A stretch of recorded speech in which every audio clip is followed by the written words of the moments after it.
आणखी एक मोठी बातमी आहे। शेतकरी आंदोलन 2 दिवस स्थगित करण्यात आले। केंद्र सरकार आणि शेतकऱ्यांमध्ये सकारात्मक चर्चा झाली आहे। सरकारचा शेतकऱ्यांना हमी भावाबाबत प्रस्ताव आलेला आहे आणि त्यामुळे आता शेतकरी 2 दिवस चर्चा करून पुढील निर्णय घेणार आहेत। प्रस्ताव मान्य न झाल्यास 21 फेब्रुवारीला पुन्हा आंदोलन सुरू होणार आहे। तर कृषी मंत्री अर्जुन मुंडा आणि उद्योग मंत्री पियुष गोयल यांनी शेतकरी प्रतिनिधींसोबत चर्चा केली आहे। रात्री 8 वाजता ही चर्चा झाली आणि रात्री 8 वाजता सुरू झाली ही जी बैठक होती चर्चेसाठीची ती पहाटे मध्यरात्री 1 वाजेपर्यंत चालली आहे। पंजाबचे मुख्यमंत्री भगवंत मान हे सुद्धा यासाठी उपस्थित होते आणि त्यामुळे 2 दिवस हे जे शेतकऱ्यांचं आंदोलन राजधानी दिल्लीच्या सीमेवर धडकलेलं आहे ते स्थगित करण्यात आले। 21 तारखेपर्यंत जो काही प्रस्ताव सरकारकडून आला आहे त्यावर चर्चा होणार आहे आणि त्यानंतर पुढचा निर्णय घेतला जाणार आहे।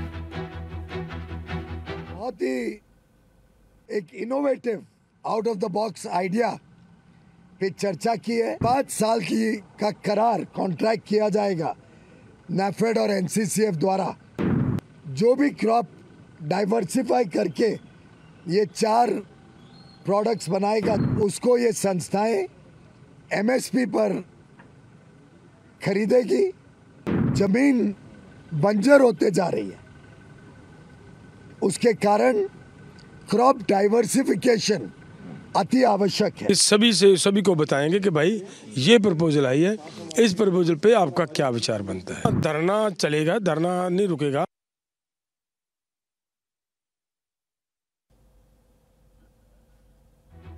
तर आंदोलन सुरूच राहील, फक्त आम्ही जो काही प्रस्ताव आला आहे सरकारकडून तो सगळ्यांना सांगू असं शेतकरी नेते म्हणतात आणि जर सर्वांची सहमती असेल त्या प्रस्तावावर सगळ्यांना तो प्रस्ताव मान्य असेल तरच आंदोलन मागे घेणार अशी भूमिका शेतकरी नेत्यांनी मांडलेली आहे। त्यामुळे आता हे शेतकरी जे दिल्लीच्या सीमेवर धडकलेले आहेत ते नेमकं काय निर्णय घेणार याकडे लक्ष असेल। काही दिवसांवरच लोकसभेच्या निवडणुका आहे आणि त्याआधी शेतकऱ्यांचं हे आंदोलन दिल्लीच्या सीमेवर धडकलंय।